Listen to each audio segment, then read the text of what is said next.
चालू जा।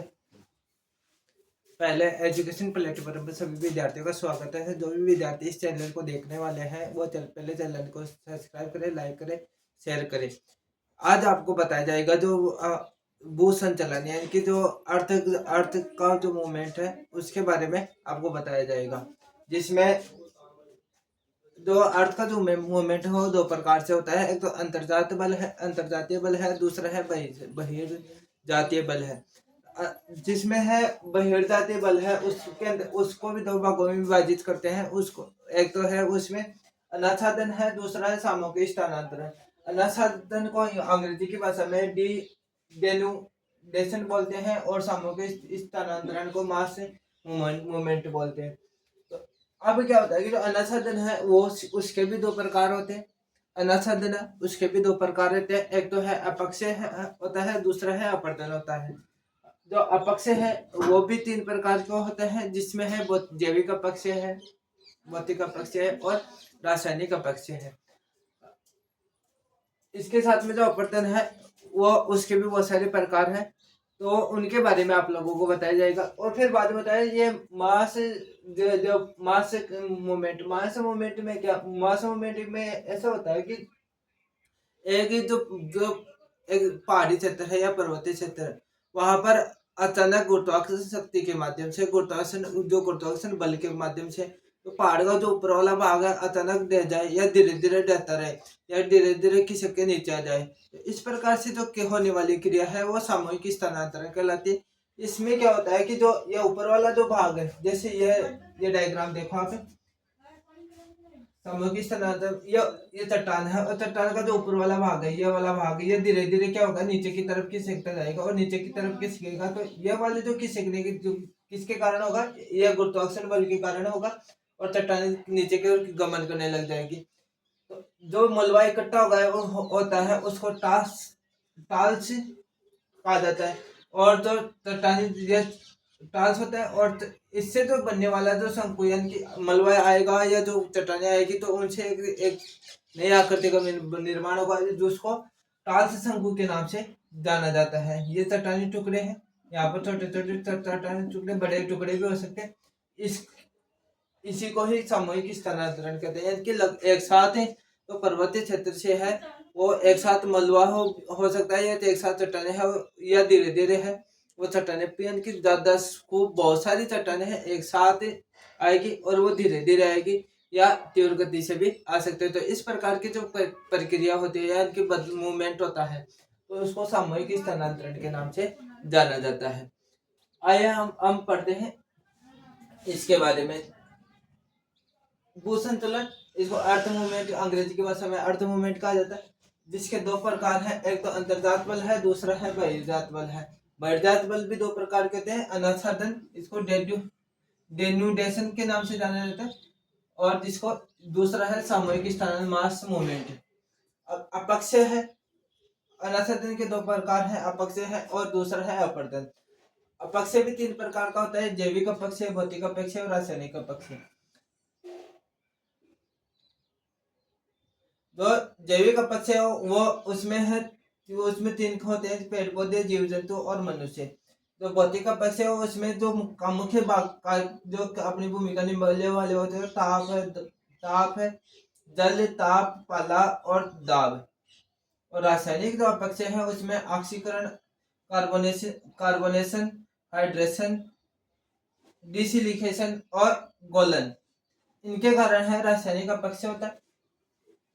अपवर्तन में क्या होता है कि अपवर्तन की जो क्रिया में को संपन्न करने वाले एक तो अपघर्षण है, दूसरा है सन्निकर्षण है, तीसरा है गोलीकरण है, जलीय दबाव की क्रिया, उत्पाटन और अपवाहन और गुहिकायन और संसारण यह सारी क्रिया है अनाच्छादन को संपन्न करने में अपनी महत्वपूर्ण भूमिका निभाते हैं। अब बात होती है कि जो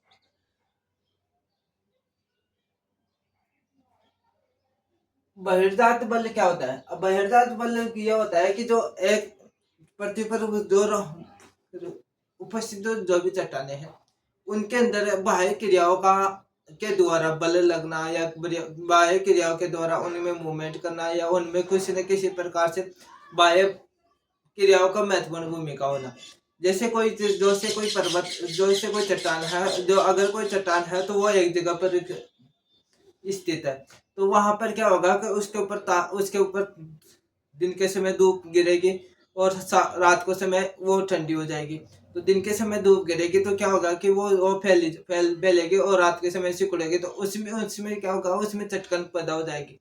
जब धीरे धीरे उसमें चटकन पैदा हो जाएगी तो एक एक समय बाद में क्या होगी, रात को ठंडी, जब ठंड ज्यादा होगी तो उसके अंदर जो जलवाष्प के जो कण है वो जो पाले के रूप में उसकी जो दरारों में गिर जाएंगे, पहुंच जाएंगे, और जब दरारों में पहुंच जाएंगे तो क्या हो गया, वो जल है ठंडा होगा, जब ठंडा होगा तो वो क्या हो गया, वो उसको अपना आकार लेगा और बर्फ का रूप लेगा, आकार लेगा, तो उसके कारण है ना उन उन चट्टानों में दरारों में वो और ज्यादा दरारें चौड़ी हो जाएगी।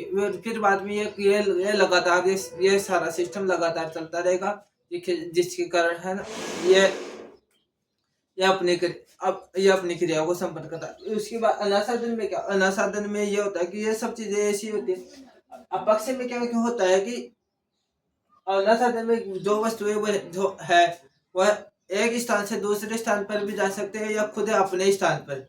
कोई वस्तु है वो अपने स्थान पर ही उसका इतना चूर्ण हो जाए या उसका इतना विघटन हो जाए कि वो किसी के भी माध्यम से एक स्थान से दूसरे स्थान पर चले जाए।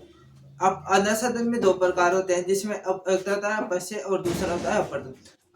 अपक्ष में क्या होता है कि कुछ चट्टानें हैं वो अपने स्थान पर ही रहेगी, और अपने स्थान पर रहेगी तो उनमें चाहे तो ताप दाब इनके वजह से हो सकता है, या जैविक क्रियाएं हो सकती है, या जीव जंतु हो सकते हैं, या मनुष्य हो सकते हैं, या जो रासायनिक क्रिया है इनकी वजह से क्या होता है कि वो उनमें है ना जो खुद चट्टानों के अंदर ऐसी क्रिया प्रतिक्रिया होने लग जाएगी, जिसके कारण वो एक स्थान से दूसरे स्थान पर जाने पर यह मजबूर हो जाएगी, या वो ऐसा होगा कि वो धीरे धीरे उसके छोटे छोटे टुकड़े होने जाए।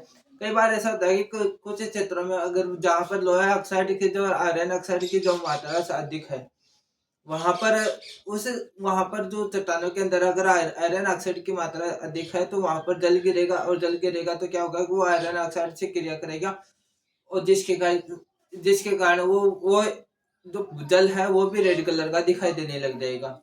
ऐसी घटना अभी जो हॉर्मुज द्वीप है वहां पर देखने को मिली है। तो बहुत सारे क्षेत्र हैं जहाँ पर जो नमकीय चट्टाने हैं, जो नमकीय चट्टाने हैं वो वो जल के साथ घुलेगी, तो फिर बाद में उनमें क्या वो घुलन क्रिया के कारण वो धीरे धीरे वो बहती चली जाएगी। या जो चूनायुक्त चट्टाने हैं उनके अंदर भी ऐसा ही होता है, जो वो चूने से क्रिया करेगा जल, और जल चूने से क्रिया करेगा, तो फिर बाद में उस वाले जो क्षेत्र में वो चूना धीरे धीरे बहकर एक स्थान से दूसरे स्थान पर चला जाएगा, यानी कि अपने स्थान से दूसरे स्थान पर चला जाना। तो ये अपघर्षण है, गोलीकरण है, अपवर्तन में भी ये सारी चीजें चलती हैं। तो इनके ये अपघर्षण है, सन्निकर्षण है, गोलीकरण है, ये गुलेगी तो गोलीकरण हो जाएगा। और जलीय दबाव की क्रिया, यानी कि अगर जल का दबाव अत्यधिक है तो एक स्थान से दूसरे स्थान पर जो मिट्टी के कण है, धूल के कण है, वो भी चले जाएंगे। उत्पादन होगा, अपवाहन होगा और गुलिकाय होगा, जिसके कारण गुलने के बाद में एक गड्ढा सा बन जाएगा या एक नाला सा बन जाता है। और संसारण होता है, वो खुद अपने आप में वो उसका शरण करने लग जाता है। तो इस प्रकार की जो गतिविधियां हैं वो देखने को मिलती है भू संचलन में। एक बार इनको उतार लो।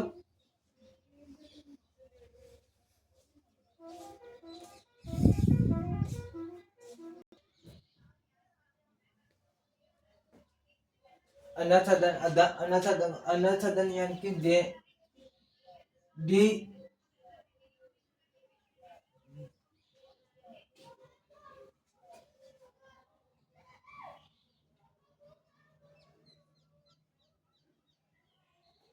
अनाच्छादन मतलब डेनुडेशन की, यानी कि इसमें क्या होता है कि जो चट्टाने हो वो चट्टाने टूटेगी फूटेगी और एक नई आकृति दरअसल की पर तो एक नई आकृति बनेगी, जिसमें अपरदन भी होगा और अपक्षय भी होगा, यानी कि दोनों क्रियाएं शामिल होगी। अनाच्छादन के अंदर दो क्रियाएं शामिल होगी, जिसमें पहले अपक्षय भी होगा और अपरदन भी सम्मिलित है। इन अपर्दन और अपक्षय के कारण क्या होगी, चट्टानें एक स्थान से टूटेगी फूटेगी और गिरेगी। वो तो नहीं है, जहाँ पर वो अपना निक्षेपण करेगी, वो चट्टानें एक स्थान से लेकर ले जाकर दूसरे स्थान पर नई स्थलाकृति का निर्माण करेगी। वो समतल स्थलाकृतियां भी हो सकती है या ऊबड़ खाबड़ भी हो सकती है। तो ऐसी स्थलाकृतियां बनती है, तो उनको वो सारी प्रक्रिया है अनाच्छादन कहलाती है। चट्टानों के टूटने फूटने के बाद समतलीकरण करने का कार्य अनाच्छादन कहलाता है। यानी कि चट्टानें टूटेगी फूटेगी और फिर बाद में नई आकृति बनेगी, समतल आकृति। वो समतलीकरण करने का जो कार्य है वो अनाच्छादन कहलाता है। अनाच्छादन में अपक्षय अपर्दन दोनों किया जाता है। यानी कि अनाच्छादन में दोनों क्रियाएं शामिल होती है। एक तो अपक्षय है, दूसरा है अपर्दन। अब हम अपक्षय के बारे में देखते हैं। इसको अंग्रेजी में वेदरिंग कहा जाता है, अपक्षय को। अब ये चट्टानें हैं, ये चट्टानें अपने स्थान पर है और यहाँ पर क्या क्या हुआ है, इनके ताप दाब के कारण या गुरुत्वाकर्षण शक्ति के कारण ये चट्टानें लुढ़क कर यहाँ पर आके इकट्ठी हो गई।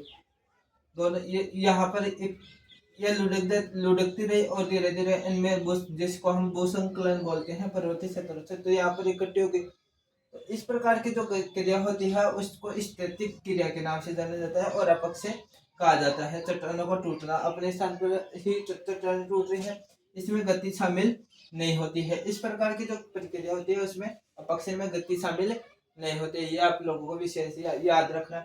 इसके बाद में होता है जो अपर्दन। अपर्दन में क्या होता है कि जैसे हवा की ये चट्टानें हैं यहाँ पर और इन चट्टानों के ये चट्टानी भाग और यहाँ इनसे जो पवन के माध्यम से, नदियों के माध्यम से, हिमालय के माध्यम से ये ऊपर वाला भाग है। यहाँ पर अगर तेज हवाएं चलेगी तो ऊपर वाले भाग से जो मिट्टी के बारीक बारीक कण हैं और यहाँ पर आके इकट्ठे हो जाएंगे, यानी कि निक्षेपित हो जाएंगे।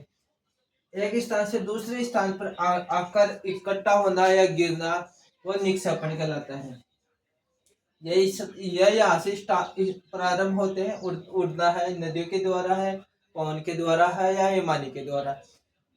इस चट्टानी भाग से उड़ना प्रारंभ करते हैं या बहना प्रारंभ करता है या कोई सी भी जो क्रिया है, तो उसके माध्यम से क्या होता है कि इनमें क्या हो गया, ये यहाँ पर आकर इकट्ठे हो रहे हैं। तो ये जो गति हो गई, ये जो प्रक्रिया है, ये यहाँ पर निक्षेप, यहाँ पर इकट्ठा होना या गिरना, तो ये निक्षेपण कहलाता है। अपर्दन में एक क्रिया होती है, अपर्दन के अंदर एक निक्षेपण की क्रिया भी देखने को मिलती है कि जो अपर्दित हुई वस्तुएं जहाँ पर जाके गिरेगी या स्थित अवस्था में रखी या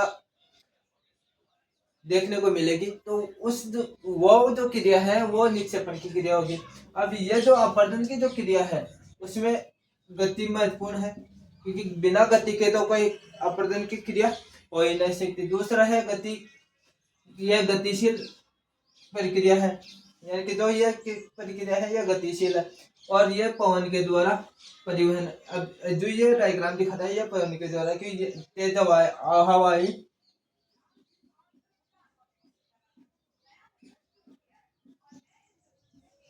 तेज हवा के साथ में क्या होगी, जो चट्टानी या जो ऊंचा भूभाग है वहां से जो चट्टाने है वो उड़कर वायु के साथ में जो मोटे कण बारीक कण वो अपने अपनी स्थिति के अनुसार गिरते रहेंगे। मोटे कण इधर गिर जाएंगे, बारीक कण थोड़ी दूर चले जाएंगे। मोटे कणों की ये इधर गिर जाएंगे तो बारीक कण इधर दूर गिर जाएंगे।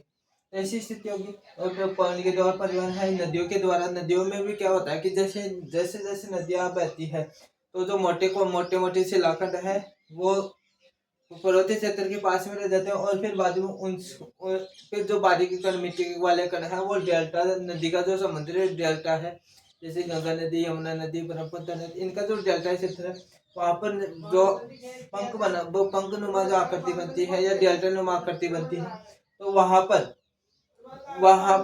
पर मिट्टी की जो मिट्टी है वो बारीक वाली मिट्टी वो वहां पर पहुंचे और जो रास्ते में है वो जो बहुत सारे मैदानी भाग बनाते हैं तो वो कुछ मिट्टी वहां पर भी रुकते रहते हैं। तो इस प्रकार से जो नदियों के माध्यम से हिमालयों के माध्यम से जो मोटी मोटी चट्टानें खिसक जाती है, फिर वो चट्टानें पानी का रूप ले लेती है हिमालय, तो फिर बाद में ये नदियों के रूप में परिवर्तित और तो एक स्थान से दूसरे स्थान पर नदियों के द्वारा, पवनों के द्वारा और मिट्टी और हिमानी के द्वारा, इनके द्वारा जो अपरदन जो क्रियाएं होती है वो एक स्थान से दूसरे स्थान पर वस्तुओं को लेके ले जाने का कार्य, वस्तु को एक स्थान से दूसरे स्थान पर स्थानांतरित करने का कार्य करती है। इस प्रकार की जो गतिविधियां है वो अपरदन क्रिया कहलाती है। जैसे कोई वस्तु है, अगर ये वाला जो क्षेत्र है तो यहाँ पर इस क्षेत्र में जो चट्टाने हैं, इस क्षेत्र में चट्टाने हैं, तो जो नदी बहेगी तो ये इस वाले यहाँ तक जो इस वाले यहाँ से नदी निकल रही है, तो वो क्या हो गए, वो इस भाग से होकर गुजरेगी। तो यहाँ पर इस नदी के बहाव क्षेत्र में जितने भी पदार्थ आएंगे वो सारे बहते हुए इधर आ जाएंगे। तो इस प्रकार की यहाँ पर आकर उनका निक्षेपण होगा, यहाँ पर आकर उनका निक्षेपण होगा और ये यहाँ से गति करेगी, और जब गति करेगी तो ये अपने साथ में मिट्टी के कण भी लेके आएगी। मिट्टी के कण है, पत्थर है, कंक्रीट है, छोटी मोटी कंक्रीट है और अलग अलग प्रकार के जो पदार्थ है वो भी साथ में लेके आएगी। और ज्यादा पर वो उनका वेग, नदी का वेग जैसे जैसे कम होता जाएगा तो वो अपने साथ में जो मलबा है या जो पदार्थ है वो उनको धीरे धीरे छोड़ते चली जाएगी। और जो पानी का ढलान है वो तो उसके अकॉर्डिंग वो पानी बहता जाता है। एक बार ये उतार लो।